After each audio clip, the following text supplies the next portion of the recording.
Question लिखो जा। Output का क्वेश्चन है, फिर हम लोग कुछ और प्रोग्राम देखेंगे बोर्ड के, ठीक है। तो एक क्वेश्चन है ये आउटपुट का, right the output, write the output. और उसके बाद जो क्वेश्चन लिख लो जा, वाइड वाइड फन कैर कैर एस कॉमा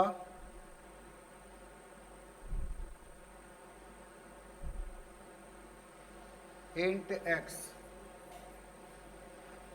फिर इसके बाद ब्रैकेट, उसके बाद एक कैर वेरिएबल डिक्लेयर किया गया char T. If X dot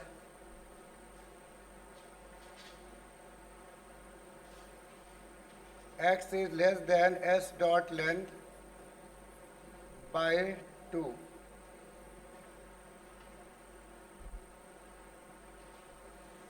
then हमने यहाँ पे बोला t equal to s of x, फिर s of x equal to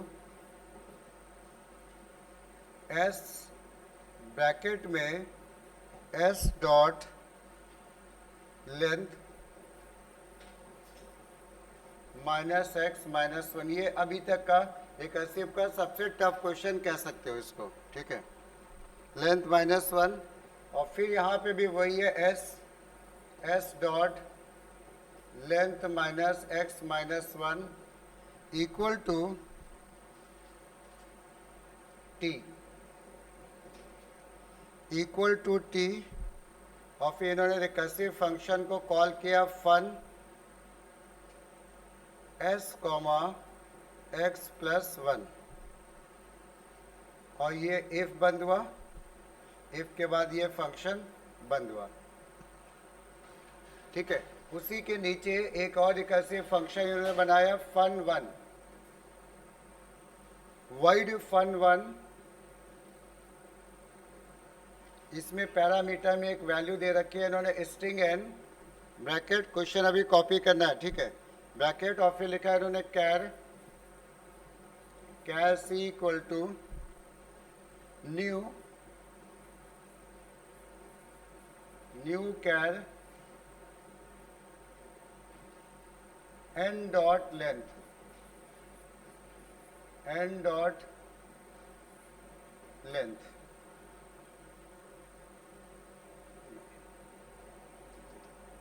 ये स्ट्रिंग है तो यहाँ पे ब्रैकेट लगने चाहिए थे, एन डॉट लेंथ, फिर for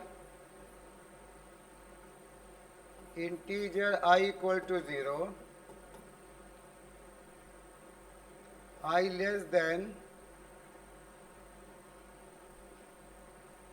c dot length,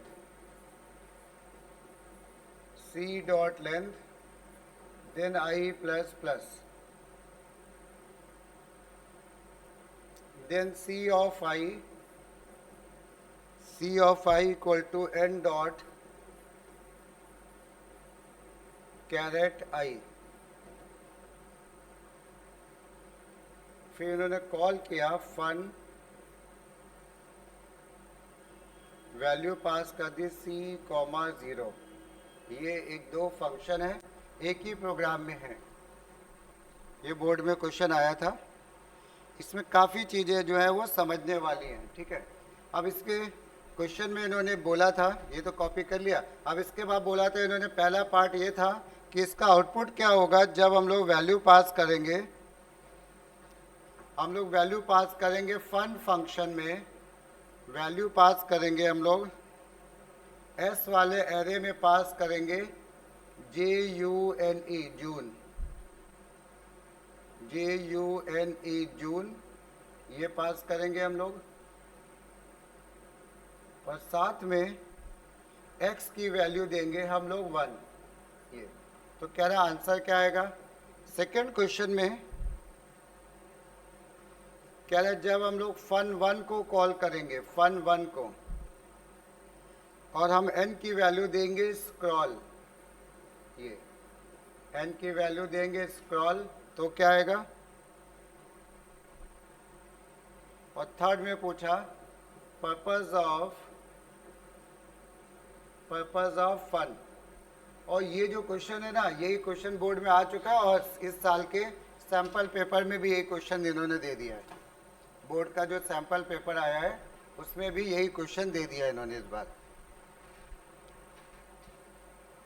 note करो, फिर हम लोग इसको थोड़ा सा डिस्कस करते हैं, हम बताएंगे इस क्वेश्चन को।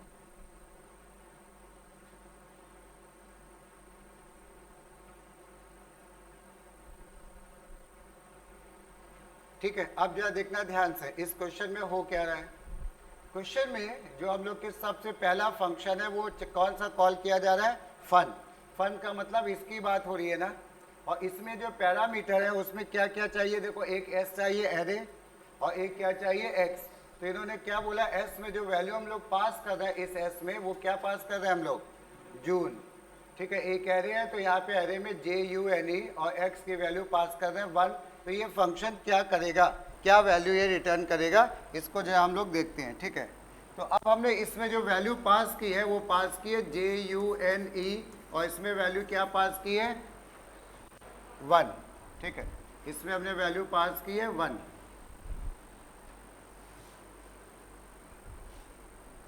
ठीक है, तो अब क्या देखना है इसमें क्या कर सकते हैं हम लोग। तो अभी हम लोग केवल इस फंक्शन को ही देखेंगे, इसका कोई काम नहीं है क्योंकि फन की बात चल रही है। अब यहाँ पे जून में कोई ये पकड़ पा रहा है कि ये 3 लाइनें किस बात की लिखी हैं?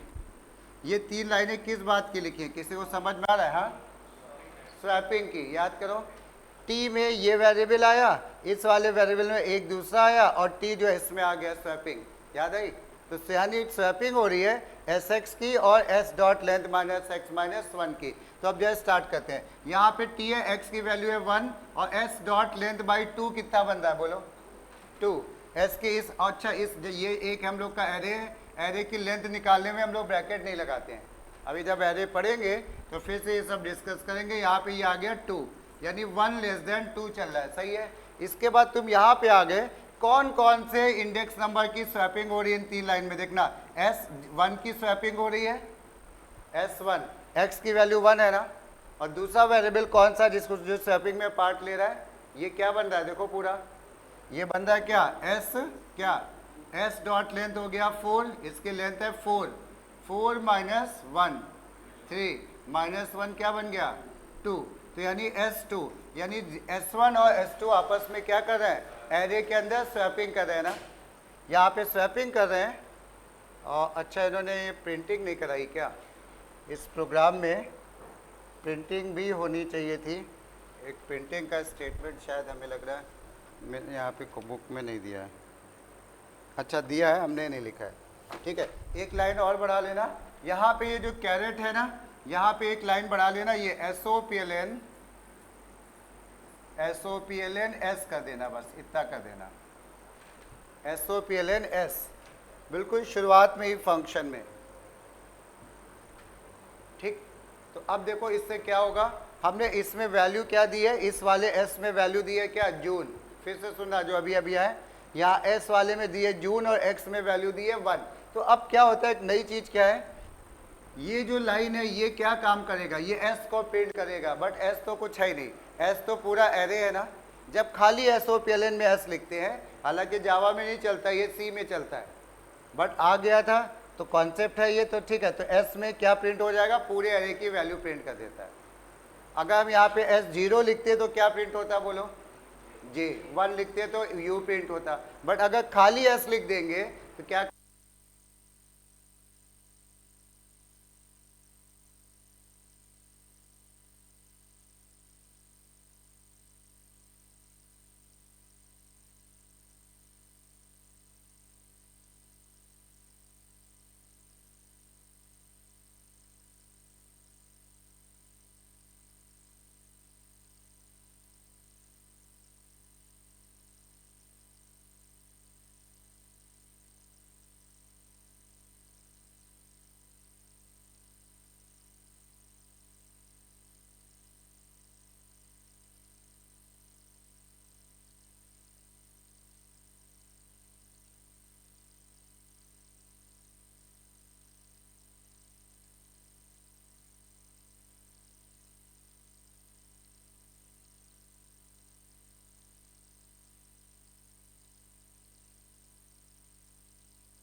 सबको आ गया समझ में ये? ठीक, चलो जा एक और प्रोग्राम हम लोग करेंगे। नेक्स्ट प्रोग्राम लिखो जा, राइट अ प्रोग्राम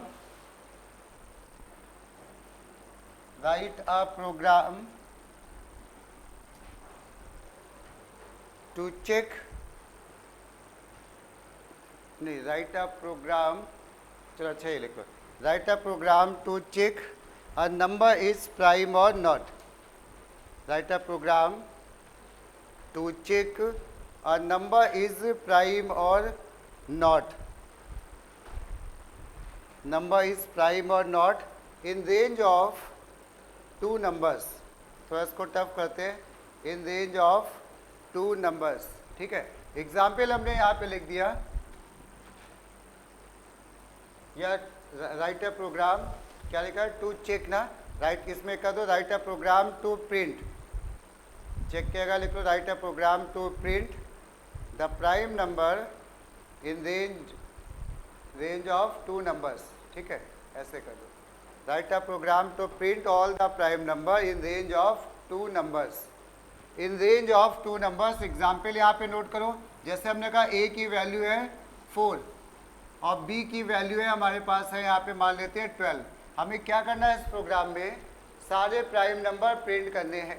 तो इसका जो आउटपुट आएगा, आउटपुट आ जाएगा 5 आ जाएगा, 7 आ जाएगा और 11 आ जाएगा। ये हमें प्रिंट करनी है प्राइम नंबर, जो भी इस रेंज में होंगे उनको हमें प्राइम नंबर प्रिंट करने हैं। ठीक है, और बनाना है हमको रिकर्सिव से, मेन पॉइंट इसका ये है। तो अब लिखना शुरू करो, क्लास का नाम दे दिया हमने range, class range. Data members में दो डेटा मेंबर है हमारे ए एंड बी, ये दो नंबर हो गए रेंज वाले। फिर कुछ आ गए हमारे मेथड्स, मेथड्स में पहला मेथड्स हमारा है कंस्ट्रक्टर, और इस बार हम लोग ले रहे हैं पैरामीटराइज कंस्ट्रक्टर। यहाँ पे लिख लेना आगे, या पता है तो ज़रूरत नहीं है, पैरामीटराइज्ड कंस्ट्रक्टर। इस वाले फंक्शन के आगे पैरामीटराइज कंस्ट्रक्टर, वॉइड एक्सेप्ट, इसमें लिख लो इनपुट ए एंड बी, या input range, input a and b लिख लो। अच्छा ठीक है, input a and b. Next function में हमारा मेन आ रहा है, यहाँ पे हमने कह दिया boolean prime integer n comma integer i, ऐसे integer n comma integer i। इसमें एक लाइन लिख लो, returns true if n is prime, returns true if n is prime, otherwise returns false, returns true if n is prime, otherwise returns false, otherwise return false। और उसके बाद next function में आ जाओ, void main। अच्छा, using recursion लिख लेना इसमें, returns true if n is prime, otherwise return false using recursion. और लास्ट में आ गया हमारा void main। void main में लिख लो, create the object and call above functions, create the object and call above functions. ठीक है, तो ये क्वेश्चन है हमारा। जब स्टार्ट करते हैं और फिर प्राइम को हम बताएंगे कैसे बनेगा। जब स्टार्ट करो और वाइड एक्सेप्ट तक तो लिख ही डालो सभी लोग।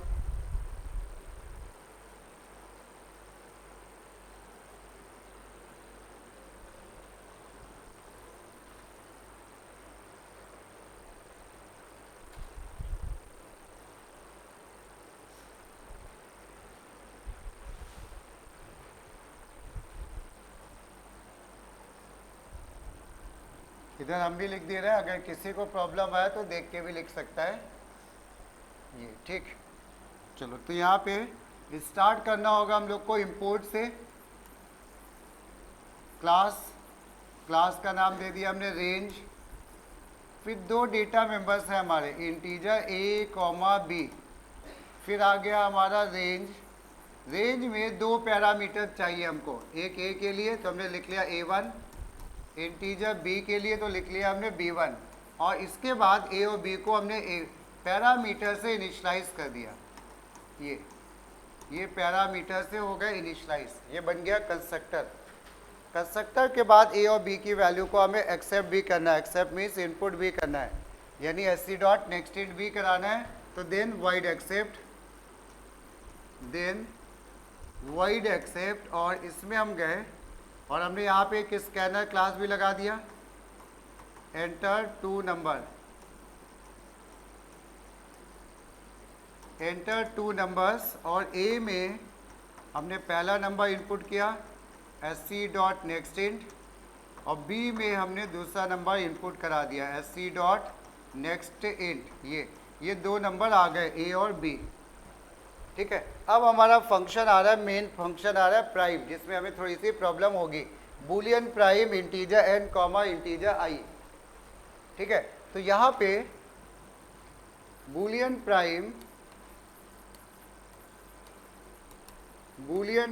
Integer N comma integer I, कोई गेस करो, एन तो हमारा नंबर हो गया जिसको चेक करना है प्राइम है कि नहीं, ये आई क्या कर रहा है यहाँ पे, आई किसका काम कर रहा होगा, प्राइम नंबर के लिए क्या लॉजिक होता है बताओ, नंबर जो है हाँ एक एक फैक्टर बढ़ेगा, बिल्कुल सही बोला, और आई जो है ये फैक्टर का काम करेगा।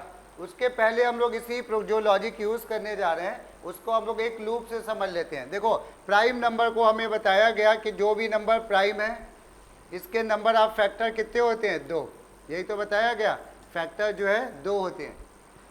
अगर कब 2 होते हैं, जब इस 5 को हम 1 से भी डिवाइड करेंगे और इस 5 को क्या 5 से भी डिवाइड करेंगे, तभी तो 2 फैक्टर होंगे। और अगर हम लोग इस 1 से डिवाइड नहीं कर रहे हैं और हम इस 5 से भी डिवाइड नहीं कर रहे हैं, तो इसके नंबर ऑफ फैक्टर कितने होंगे, 0, ठीक है। और इसका मतलब है अब अगर हम 1 और 5 को स्किप कर जाएं तो क्या बीच में किसी भी नंबर से प्राइम नंबर को डिवाइड होगा, क्या नहीं होगा। और अगर बीच में किसी भी नंबर से डिवाइड हो गया इनकेस, ये और ये तो हमने छोड़ ही दिए, ये और ये हम स्टार्ट करेंगे 2 से और इधर हम ले जाएंगे लेस देन 5 तक, यानी ये दोनों छूट जाएंगे ना।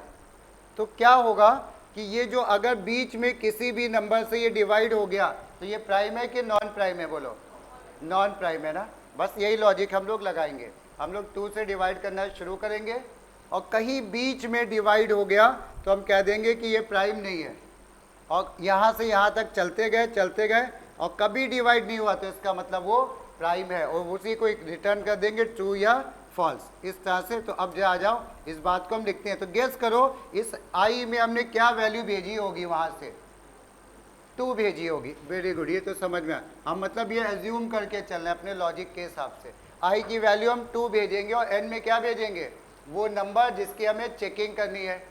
तो ये आई अगर फैक्टर होगा, अगर ये आई इस एन को डिवाइड कर देगा तो हम क्या रिटर्न कर देंगे, बोलो नॉट प्राइम हो जाएगा ना, तो रिटर्न क्या कर देंगे, फॉल्स बीच में। और नहीं तो अगर पूरा चेक हो गया और कभी डिवाइड नहीं हो तो रिटर्न कर देंगे ट्रू। इस बात को लिखेंगे तो देखना कैसे लिखेंगे, इफ पहले तो हम ये चेक करेंगे क्या ये आई इस लेस देन एन है क्या, क्योंकि आई तो छोटा होना चाहिए ना एन से, इक्वल टू लगाएंगे कि नहीं लगाएंगे, बोलो नहीं लगाएंगे, यानी 5 जैसे 5 अगर है तो ये 4 तक ही हम चेक करेंगे ना, 5 को नहीं चेक करेंगे।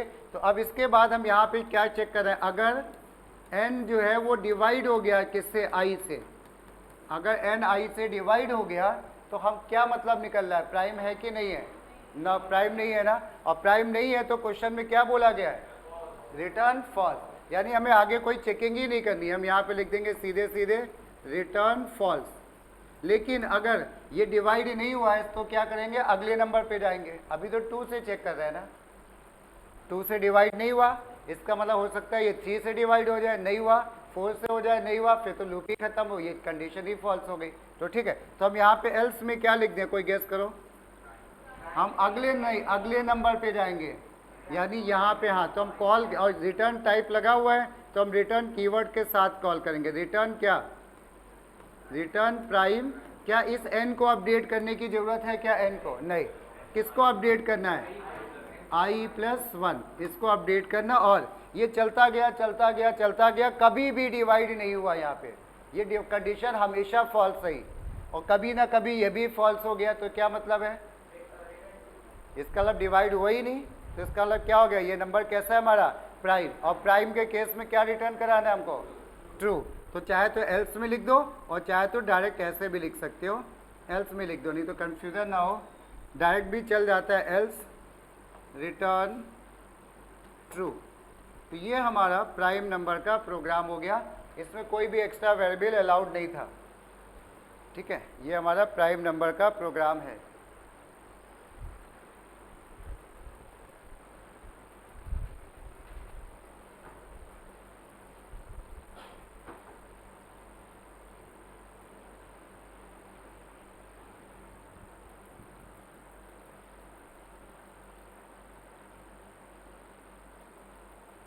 अब इसके बाद लास्ट में चलो इसको नोट करने के बाद जब मेन फंक्शन ट्राई करो, मेन फंक्शन में सारी वही चीज़ें आती हैं जो बार बार हम लोग लिख चुके हैं।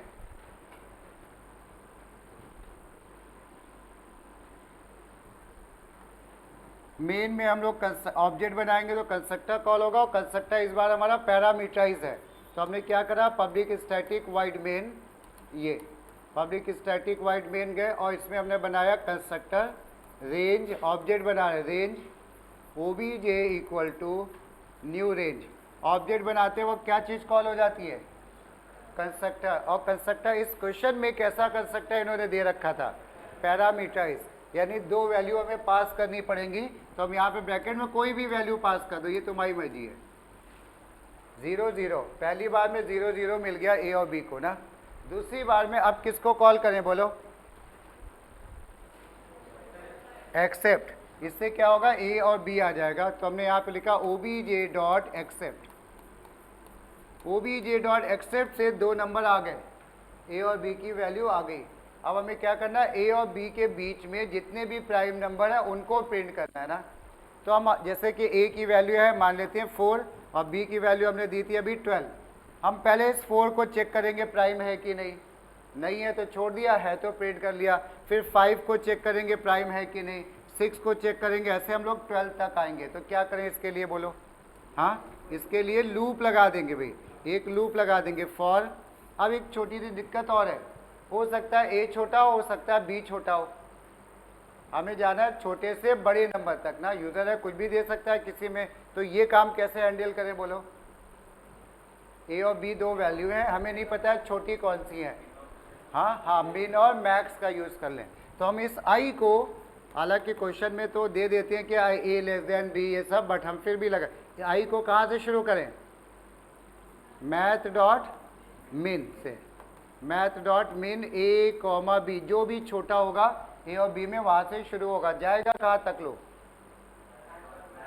मैथ डॉट मैक्स तक। Very good, i less than equal to math dot max, i less than equal to math dot max, math dot max a comma b, और फिर यहाँ पे सेमी कॉलर में लगा दिया आई प्लस प्लस, ये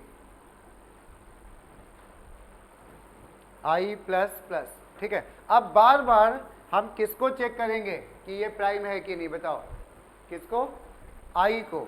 और अगर प्राइम होगा यानी वहाँ से ट्रू रिटर्न होके आएगा तो हम इसको प्रिंट करेंगे, नहीं तो इसको इग्नोर कर देंगे। ठीक है, हमें वो नंबर, तो अब क्या करना होगा, इस फंक्शन को कॉल करना होगा ना, और इस n में वैल्यू किसकी भेजेंगे, यहाँ से मेन से n में i की, और ये हमारा कोई एक और नंबर होगा, i को क्या भेजेंगे 2, ये फिक्स है कि 2 ही भेजेंगे, और इसको i की वैल्यू भेजेंगे ना। तो और यहाँ पे हमने क्या लिख दिया, obj डॉट प्राइम, देखना अभी obj डॉट प्राइम, i तो हमारा नंबर है और फैक्टर हमेशा पहला रहता है 2, सही है गलत है, गलत है, क्योंकि ये जो फंक्शन है ये रिटर्निंग फंक्शन है ना, ये रिटर्निंग है, और ये कैसी वैल्यू रिटर्न करता है यहाँ से, बूलियन। तो हमें क्या करना होता है ऐसे केस में, यहाँ पे एक बूलियन टाइप का वेरिएबल लेना पड़ता है, और कभी भी वेरिएबल को लूप के अंदर मत डिक्लेयर करना, नहीं तो बार बार डिक्लेयर होगा, एरर आएगी, वो बताएगा भी नहीं कौन सी है यहाँ पे। ठीक है, तो डिक्लेरेशन हमेशा ऊपर। तो हमने यहाँ पे मान लो ले लिया CH, तो यहाँ से या तो ट्रू आएगा CH में, या तो क्या आ जाएगा फॉल्स, और हमें प्राइम तब माना जाएगा CH में जब ट्रू आएगा। तो हम क्या लिख देंगे, इफ CH इक्वल टू क्या ट्रू, खाली CH भी लिख सकते थे, इक्वल टू ट्रू ना लिखते तो भी। तो क्या करें, क्या बताओ, हमें ये नहीं चेक करना है प्राइम है कि नहीं, हमें उन सारे नंबर को प्रिंट करना है जो प्राइम है।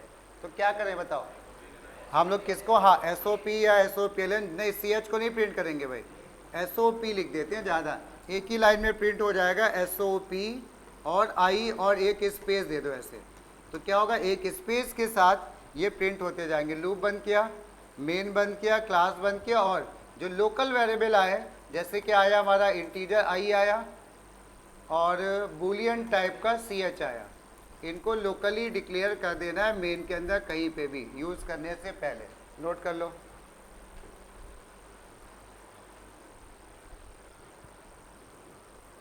बोर्ड के ये क्वेश्चन है भाई, मतलब बोर्ड के लायक क्वेश्चन है ये, जो भी हम लोग क्वेश्चन कर रहे हैं ऐसे ही क्वेश्चन बोर्ड में आते हैं।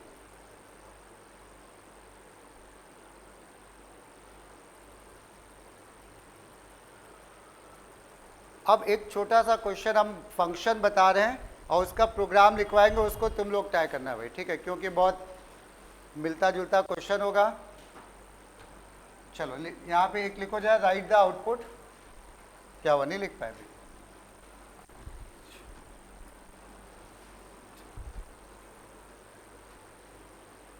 नोट कर लो, इसको नोट करना है।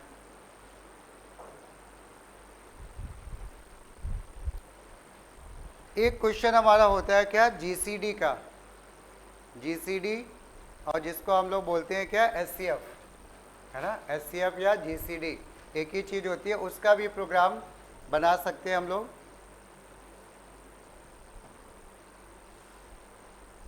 लिखो जाए, write the output, write the output, और उसके बाद ये लिख लो जरा, int calc integer A comma integer B if A mod B equal to 0, तो हमने बोल दिया तुमसे रिटर्न B, एल्स रिटर्न, और फिर से हमने कैल्क को कॉल किया और कैल्क को वैल्यू दे दी B की, और B को वैल्यू हमने दे दी A mod B दे दी, ये ऐसे।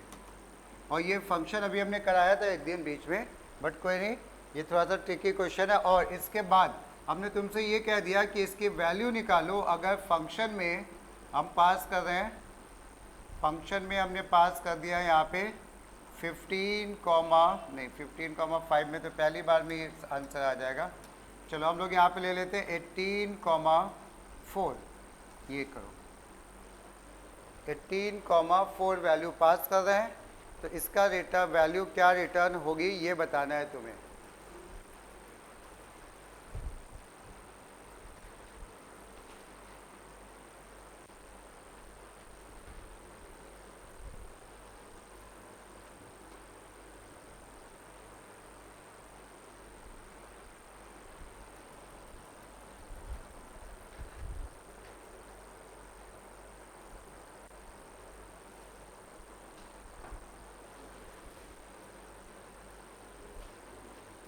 क्या आंसर आ रहा है भाई?